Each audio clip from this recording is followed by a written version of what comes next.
Avec tout ce que vous proposez, c'est un changement majeur et positif qui est en vue. Il va sûrement y avoir des impacts. Puis comment savoir que ce serait le bon moment? Écoutez, mademoiselle, on ne peut pas lancer sur le marché un produit sans qu'il y ait une étude d'impact qui fait partie du plan d'affaires. Alors, une étude d'impact, en quelque sorte, c'est un tableau comparatif du plus, du moins, du passif contre l'actif, du négatif contre le positif. L'étude sommaire d'impact que j'ai faite, je dis bien sommaire parce qu'il faut la compléter, cette étude-là me permet d'affirmer sans aucun doute que les avantages que procurera la République fédérale du Québec l'emportent d'emblée sur certains inconvénients que j'appelle transitoires, mais qui sont inhérents à toute forme de changement. Laissez-moi vous donner un exemple. Si vous achetez une maison, c'est clair qu'il y a des impacts négatifs sur votre budget. Vous devrez emprunter, rembourser l'emprunt hypothécaire ou la dette hypothécaire, les intérêts, le capital. Mais à long terme, vous serez propriétaire d'une maison sans dette dont vous pourrez jouir pour le reste de vos jours. Vous pourrez aussi en disposer pour votre retraite. Mais il y a eu des inconvénients. Il y a des sacrifices que vous avez faits pour acheter une maison. Vous avez quitté un logement.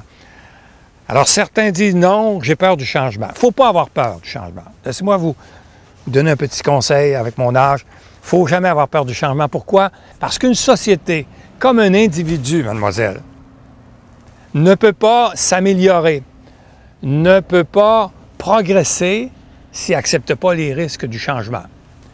Pour notre plan d'affaires, il reste une dernière étude qu'on appelle l'opportunité. Tout ça, c'est beau, là. Vous dites, oui, on a besoin de la République fédérale, on a un marché, on a une clientèle, c'est faisable sur le plan politique, juridique, économique et financier. Vous dites que les impacts sont plus positifs que négatifs, mais est-ce qu'on a besoin, est-ce que c'est opportun? On a déjà la province de Québec depuis 1867 qui fonctionne relativement bien. Est-ce que c'est le temps de faire ça? Je dois vous dire que l'étude d'opportunité que j'ai faite démontre que la République fédérale du Québec représente une occasion d'affaires en or. Occasion qu'on ne peut pas laisser passer, qu'on n'a pas le droit de laisser passer. L'opportunité, c'est la volonté. Est-ce que je veux? J'ai tout ce qu'il faut. J'ai le droit de le faire. Mais est-ce que c'est le temps? Est-ce que je veux le faire? Alors là, on arrive. Qu'est-ce que je veux le faire? C'est la volonté. Si vous ne voulez pas quitter le giron familial, c'est une question de volonté. Si vous ne voulez pas vous acheter une maison, si vous ne voulez pas investir dans un commerce parce que vous avez peur, vous ne ferez rien.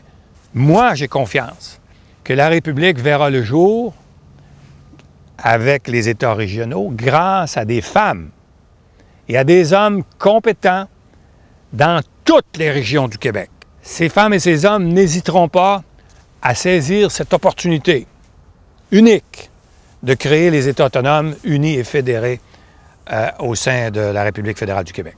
Mais sans jamais se laisser freiner par la peur du risque.